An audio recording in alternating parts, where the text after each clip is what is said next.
Hi fire signs, it's Shaniqua from What Shaniqua's Into, and today we are going to do a collective reading just for the Aries, Leos, and Sagittarians out there.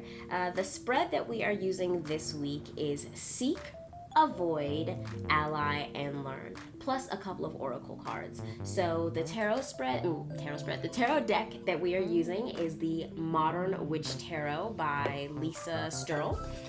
And then I have pulled one oracle card each from the Threads of Fate Oracle in the Shadow Edition and the Work Your Lights Oracle.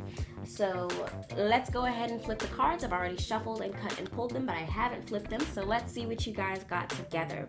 So this week, the week of August 23rd, the fire signs are being guided to seek the Six of Cups, while they avoid the Knight of Swords. Interesting. So you guys are advised to slow down and sort of remember the good times this week. Not rushing, not charging ahead on ideas that you have right now.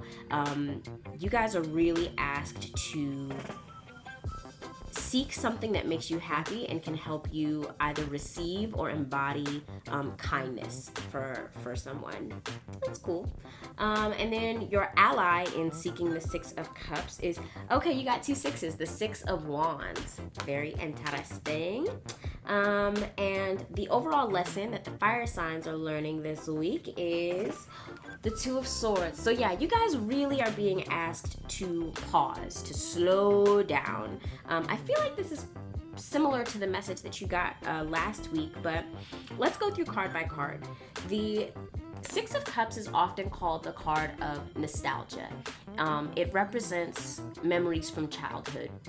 And it doesn't necessarily mean oh, the tarot is telling me to get lost in my childhood memories. No, it's more about finding what experiences and memories from your childhood are relevant to today. If there are bad or difficult or negative memories that are coming up for you, the Six of Cups is an opportunity to sort of transmute them into something empowering that turns into wisdom just from your experience. Oftentimes, if we deal with trauma or something in childhood, we don't have the tools to properly understand it or view it from an objective perspective. And so we put up walls and we guard ourselves, and for lack of a better term, we sort of let the trauma win. And that's not always the case when this card comes up. It's not even really associated with trauma. I'm just kind of giving you what's coming through right now. But if you have childhood memories or experiences that have robbed you of your power, this is an opportunity to review them from the perspective of adulthood and apply your wisdom from your life experiences to those bad memories in order to transmute them into something that you can heal from or even can empower you. If you have positive memories of childhood that are coming up when you're doing this work this week, it's probably something that's meant to nourish you. If you, especially with everything going on in the world right now, if you've been feeling sad, depressed, unsure of what direction your life is going, there's probably something from your past, or even more specifically from your childhood, that can help sort of launch your plans for how you're going to finish out 2020, how you're going to carry yourself this week, and just how you can pull yourself out of any sort of stagnant, stuck, negative emotions. Because the shadow side of the Six of Cups is not living in the present, is just sort of almost getting stuck in or wanting to relive the glory days, you know what I mean? And that's never helpful. It's never helpful to rehash the past because we can't access it. All we have access to is right now, and we have control over the decisions that affect our future. So this is an invitation to stay very, very present, regardless of if you have an abundance of positive or negative memories from your childhood. It's asking you to pull from them in a way that is helpful and empowering and healthy for you. You're asked to avoid the energy of the Knight of Swords, and And this is actually one of my favorite tarot cards. It's a Gemini card, and it normally is associated with the character traits of being very intelligent, being very good at arguing your point, like being a good debater, and also very, very focused, almost like tunnel vision focused. This is the fastest Knight of the Tarot, because it's that double air energy. So when Knight of Swords is going after something, get the fuck out of their way, because it can just be very obsessive, focused, like dominating kind of energy, right? And that can be good or bad. It just depends on what has this knight so focused and what it is that they're fighting for. Of all the Knights of the Tarot, this is the warrior. This is the one. If they have deemed you to be unjust or bad in some way, they will cut you down, okay? So not really an enemy that you want to have. And as what the fire signs are being guided to avoid this week, you don't want to rush into anything, and you don't want to surround yourself with or take advice from people who are very rigid in their thinking. That's the thing about this Knight. As smart and intelligent as they are, because they carry so much speed, once an idea grips them, they can, not always, but they can have a tendency to sort of evaluate things on a very surface level and then draw sort of hard conclusions from that and take off from that perspective. So we are avoiding all of that. Don't think that just because you've experienced your childhood that you are remembering it clearly, and don't let anyone distort your memory in a way that is favorable to their perspective but harmful to you, okay?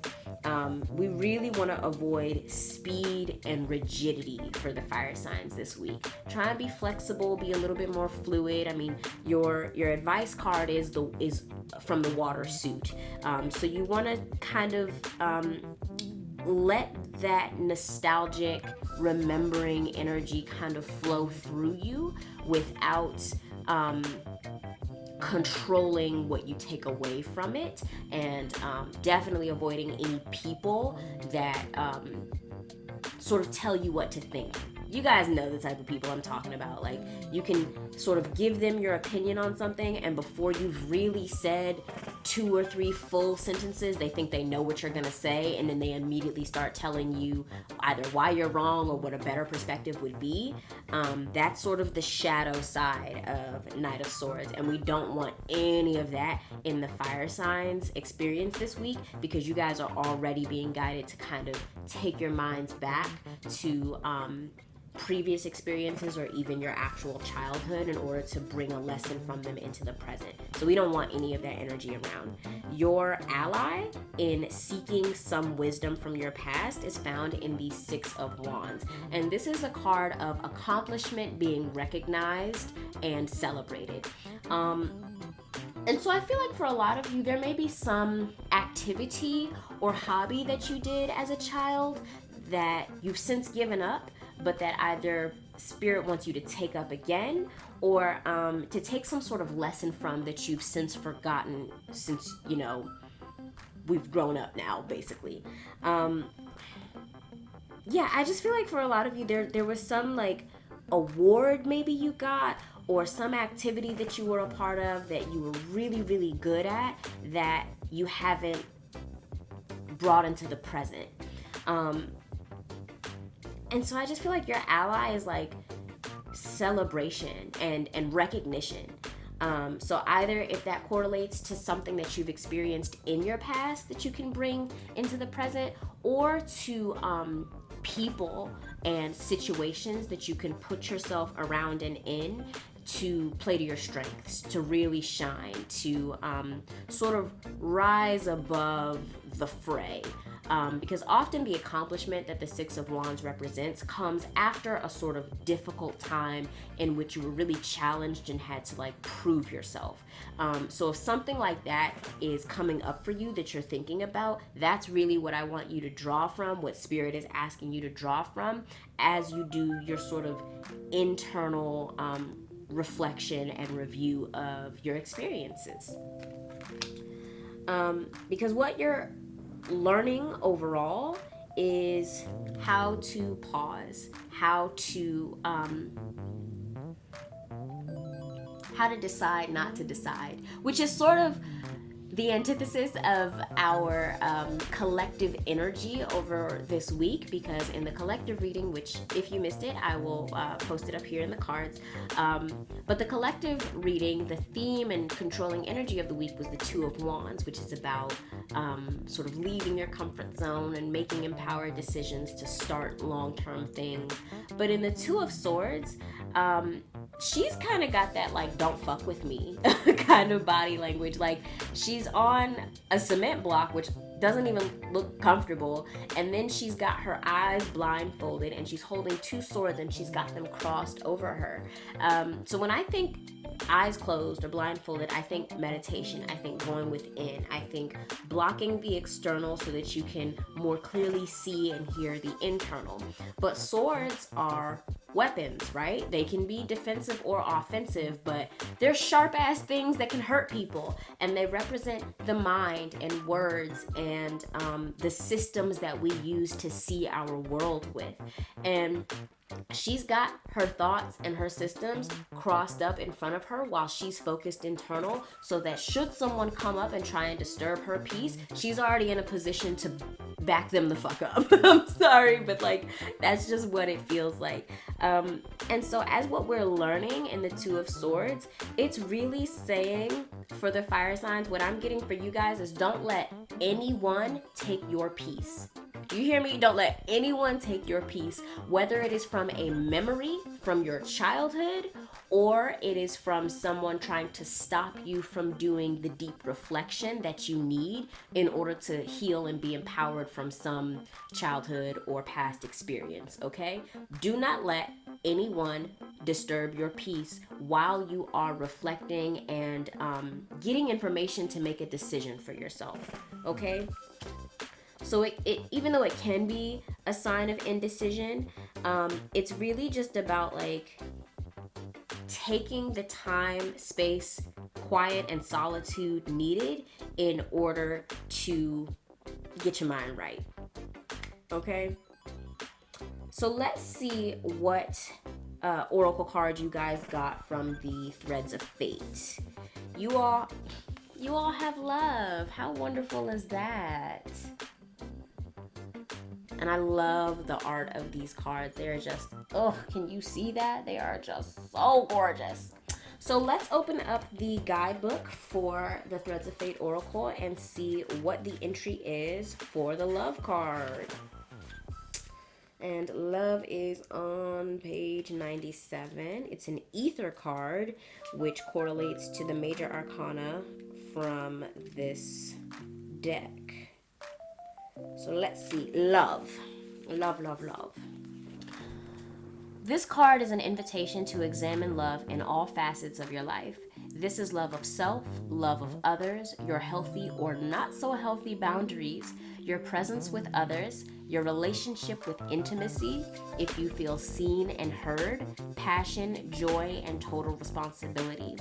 This card could signal a need to build a better relationship internally, or maybe with a partner, in your business or work life, or even towards a goal or hobby. It could even be a reminder that love is a choice. So sit with these questions. Do you actively work on your relationship with yourself? Do you feel you trust and respect yourself? If you have a partner, do you feel balance in the relationship? Do you feel balance in your friendships? How do you feel in your work environment? What is your relationship with passion? Do you make time for it? What about with intimacy? Do you feel comfortable with it? Do you feel love avoidant or love addicted? Very good question there. And what is your attachment style? How do you express love? Our relationship with love in all its forms is always in motion and flux. When this card makes itself known to you, it simply means you should spend a day or two witnessing how love lives in your life. I love that. I think that is awesome. And then your Work Your Light Oracle card for the fire signs is Mirror. Who or what is triggering you? And look at that art. Is that not gorgeous? So let's see what the guidebook entry is for Mirror. That is page 50. So let's see. Mirror. Who or what is triggering you? The filter of our own experience is how we experience life 90% of the time. Through our own projections. When someone reminds us of an unhealed experience, we get triggered. Often it's an unconscious thing. People and situations can trigger our mirrors to reflect back to us what we believe to be true about life, the universe, and ourselves. Mirrors pointing to our shadow and our light. Mirrors revealing the parts of us that are yet to be accepted, witnessed, or loved. This card is guiding you to look closely at what experiences or people are currently triggering you and what they could be mirroring back to you. When have you felt like this before? Could they be opportunities to heal something in you? Or are they shining a light on something that longs to be witnessed in you? This goes for the good and the bad. The good, those who we admire and put on a pedestal. If we do not realize that we are attracted to them because we are like them, we will need to cut them down in order to rise to their level. The bad, those we despise, are envious of, and put down. If we do not realize that they trigger something in us, then it is still yet to be healed, and we will remain hurt and wounded ourselves. And the inquiries for this card are who or what is triggering you, what is it in you that they are triggering, and what part of you longs to be witnessed. I think that's great. I think that goes right along with what we were saying about the sort of obsessive and oppressive presences that may be in your life, and what you can do or what you should do to avoid them.